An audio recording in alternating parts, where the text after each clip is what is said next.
why should somebody do this CMT certification? I mean, what is the advantage that somebody can get? To me, the CFD is the most powerful qualification for anyone who's serious about technical analysis. So when it comes to technical analysis, this is a very professional, good education that you can get. So any one or two tips that has helped you to clear this exam faster or in an easier way? A regular, consistent study. If you are disciplined in your studying and you are putting in an effort. What is the difference between somebody doing a fundamental research and a technical research? A fundamental analyst would be actually going through the finances or the numbers of the company or the projections or going through the management interviews, etc. So if somebody wants to succeed being a technical analyst, can a non-finance guy also do that?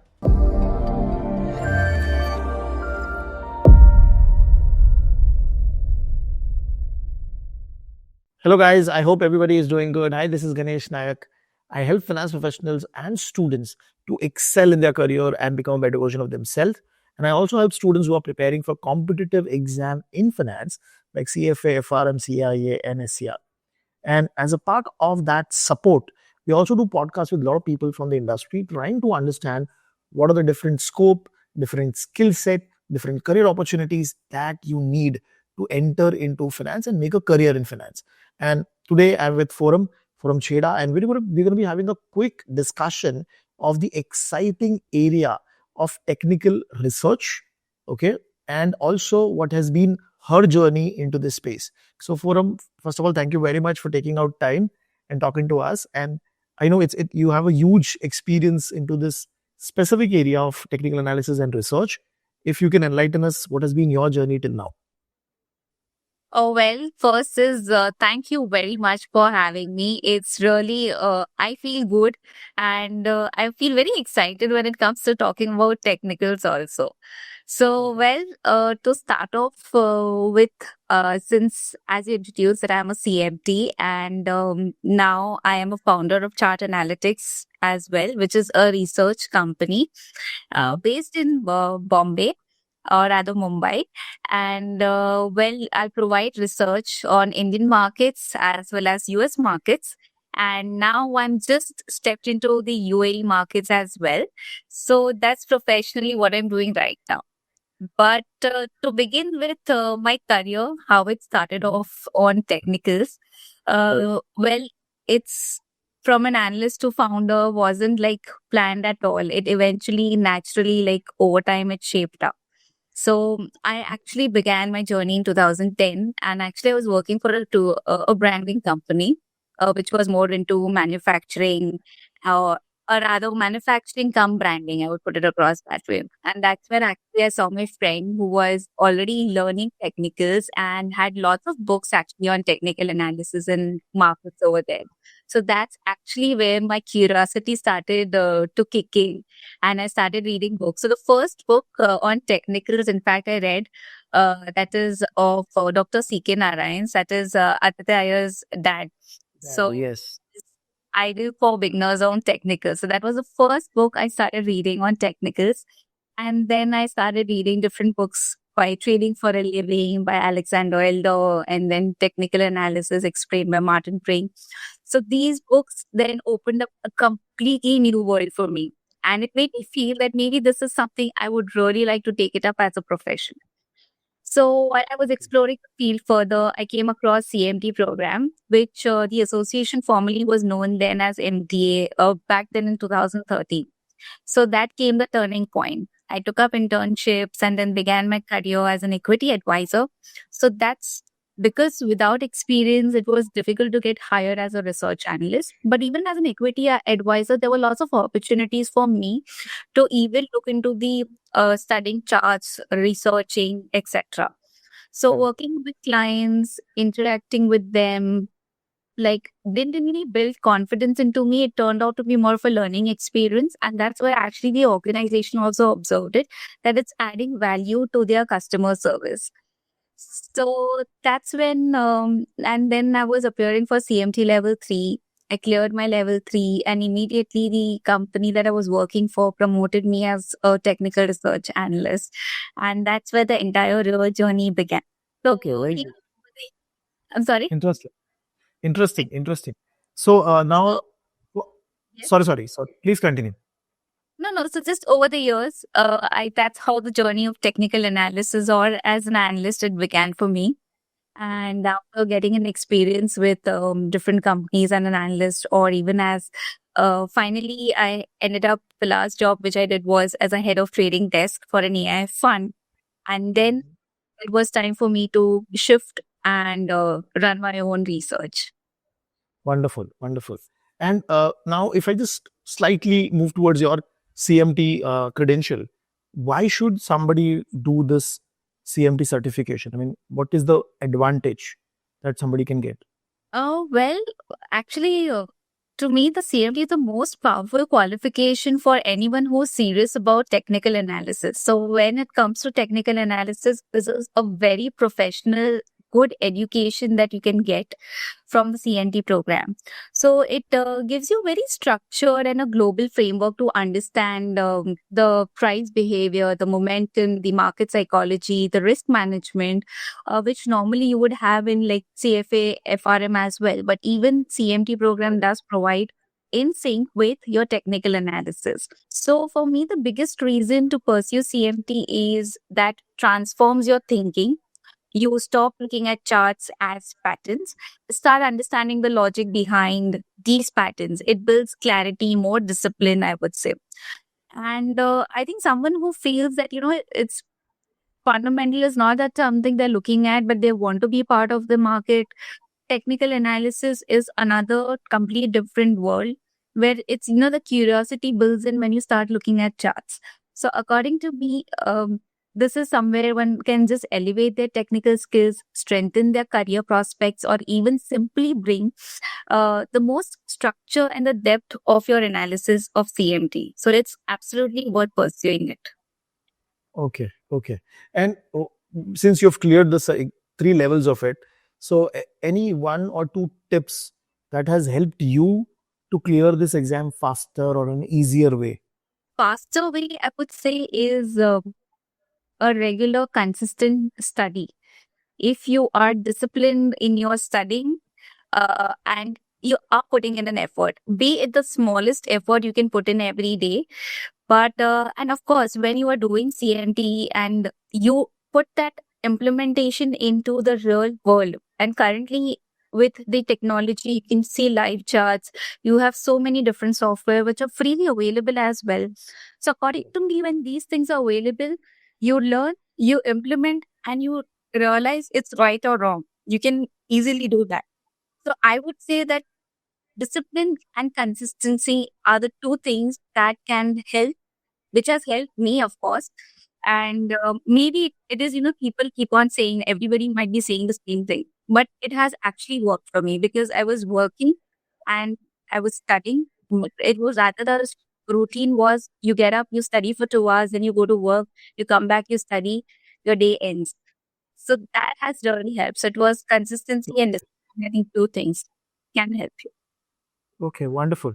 Now, with respect to the company that you're operating right now, the research side, okay, can you give us a brief? What is a day in a technical analyst or technical research analyst look like?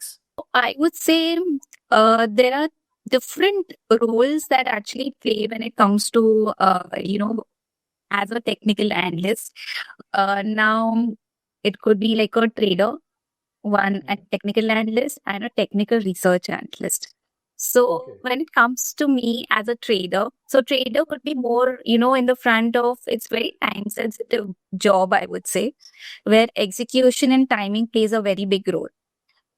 It evolves around the markets during the day. It's more real time. You're managing positions, identifying the setups in the live market. And that is where the role of a trader comes in, where I partly play another role as a technical analyst or a technical research analyst, which I would combine as both, is more of studying the price behavior.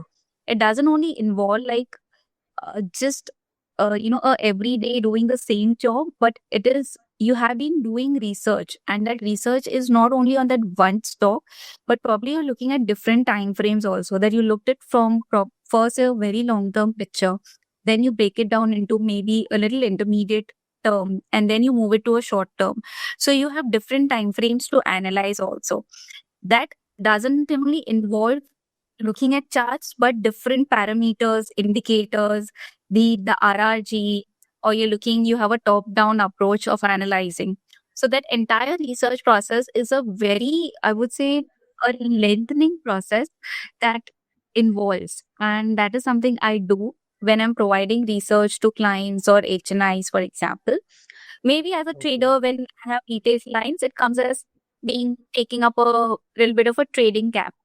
But definitely, it's a lengthy process when it comes, the entire day goes into doing research.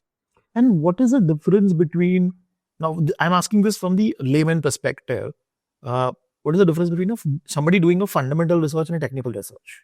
A fundamental analyst would be actually going through the finances or the numbers of the company or the projections or going through the management interviews, etc. And more of an in-depth research when it comes to even analyzing their product, or how it is manufactured, what is the costing, and etc. It comes to that level of fundamental analysis. Technical analysis is more of studying the price which is in front of you. You would look at the price, or you will actually study a chart where historically how the prices reacted probably to a news, or even just consolidated, or absolutely no activity has happened and what it's done later. A similar thing you may consider studying, that a similar pattern or formation is there, but probably it would be of different magnitude that you may see happening now. And since if you must have definitely seen that the markets have turned extremely volatile lately in the past 1.5 year. So things keep changing every day. It's just that the magnitude is different, but that analysis is basically more of price. So price is factoring everything, fundamentals, the entire story of the management, everything. For a technical analyst, it's the price. So fundamental is doing an in-depth research, and actual probably a field research can also be considered, where technical analysis comes into the picture. The price is factoring every kind of research and putting and showing it to you. So that is the difference I consider between the fundamental and technicals. So, if somebody wants to succeed being a technical analyst, can a non-finance guy also do that? Of course, why not? Absolutely, it's like 100%, I would say. So when technical analysis is one of the rare fields, I would say it's a very niche subject also, where your educational background does not define the ceiling. I'm a strong believer in that, because I've seen that happening with me. Because being into a branding company and then shifting it to directly into technicals is a very big swing. Okay. So it's, technicals takes into account of price behavior or patterns and psychology and discipline. These are the skills that one can learn with the right curiosity and commitment as well, of course.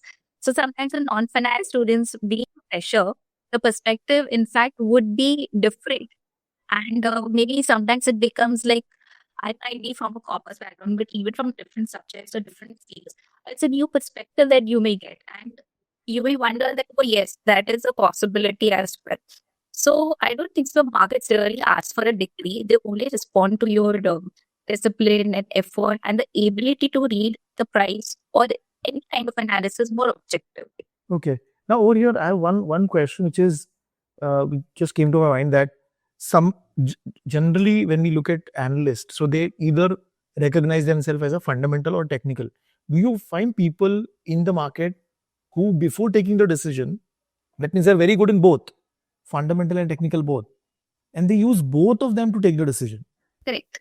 Or like you may call, normally you have services called as technofunda, where an analyst is a technical analyst as well, a qualified technical analyst, and as well as a qualified fundamental analyst. So Okay. he or she would be using both in the analysis, and in fact it's even better, it's complementing. So I wouldn't say like it's either technical or it's fundamental, but they actually complement each other. When your fundamental analysis will actually tell you how the company is faring, and the technical analysis is going to give you a good timing to enter with that same particular stock. Okay, interesting. And what are the key skill set? If you can highlight 3 or 4 key skill sets somebody should have to succeed being a technical analyst or a research side. So from a research side, I would say one is the skill set of I would say more of the ability to analyze, like either you can read or analyze. So that is something I would feel that the analytical skill set is one that is required. And the second thing may not define more as a skill set, but it's actually patience that is also required, I feel. Okay. Because that is something we sometimes a lot of people do lack, and it takes time to, in fact, regain that skill set, or you have to develop it. That probably you've got everything right, you've got your analysis, everything right, but the timing is probably not right. You have to keep on waiting for it. So it's the patience that is actually, going to help you. So I think that is a very big and the most important. We may talk about everything. The analytical skills are required, or you require a disciplinary skill, or you require concentration, etc. But the basic thing is, you have everything, but the discipline is required, I feel. So that is something I would consider at the topmost priority as a skill set. Okay, interesting. And you have moved across in terms of your career, right? You mentioned. So now I'm thinking from students' perspective. I'm also thinking when somebody wants to switch his career. How should we get clarity that where I want to go? So how like I would suggest that how I started off is something that they can explore. That read some books. As I was talking about that, very simple book of Dr. C.K. Narayan's Technical Analysis ID for Beginners was a very simple, and it wasn't even like a very big lengthy book, very short, very precise and concise. And that really helped me to that, yeah, I want to explore this option more. That is one option to consider. Second option is even, if somebody is really interested in markets, and I would say that, okay, fine, if you're interested in markets also, explore it. You may just go onto some business channels, watch something. But at the same time, if you are curious to see what is happening on the chart, why not? That is another. So if the curiosity is building in, you can consider switching. And it's never too late to even consider switching. That no, I went into this direction. Now how do I switch? It's never like that. You can, anytime you want to explore, you can always. So books is one way. Second is reading some articles, or even you can have, I don't know, these days I'm sure students keep discussing about the markets. Maybe by then, when I was in college, there was not much discussion about the markets or the finance happening. But with today's age, I am assuming that loads of things do happen, or like discussions on maybe savings or the market or what's already happening, inflation, for example. So Okay. you that is again discussions also. They will help you to also explore options. Just have the curiosity to click on the link just on the website and open up a chart and see, okay, I like this. Just a Okay. small curiosity can help you to take those steps. Okay, wonderful, wonderful. So I mean, this conversation is really helpful. Now I have one last section, which is the rapid fire section. I generally talk with my guest with respect to. I'll ask you a question. You have to answer fast. Okay. So the first question is biggest myth about technical analysis. That it is only for short-term traders. It is not. In fact, it is for HNIs, fund managers as well who use technical analysis. Okay. One book every aspiring technical analyst must read. You already talked about it. Okay. Okay, so in fact, there is one of Justin Livermore where it's about his life and his trading. That's a book not only from a technical analyst perspective, but it also is how he has been a trader, how emotions played with him in his journey when it came to markets and investments. So it's a wonderful book to read. It helps you and teaches you a lot. Wonderful. Most underrated skill in a technical analyst toolkit. Again, I think it's discipline and patience. Okay. One habit that made you a better analyst. Reading, looking, studying every day. it's never a day that it goes without studying. I would say I'm yet a student with the data every day changing overnight. It's studying every day. One advice for students entering into technical analysis. Consistent practice, which I applied myself. So since I applied to myself, I would be telling myself again also, if somebody has to tell me, that one is consistent. This is very important. And in case a student who is looking at getting into technical analysis also, and look at focusing on understanding the price behavior, that helps you to not only look at the price but also helps you to understand the human psychology playing on it. So it just brings in and builds a good, very strong foundation, ability to look at trends, structure, momentum, and basic psychology. So I would say the consistent practice and focus on understanding the price behavior. Wonderful, wonderful forum. I mean, this conversation could be really, really helpful for people who want to make career into technical side, specifically into the research area. And your journey, like you mentioned, you move from a very different area into the technical will automatically motivate people. So again, thank you for taking out time and talking to us. Thank you so much. Thank you. It's been wonderful interacting. I hope I can be of some help. Thank you. Thank you.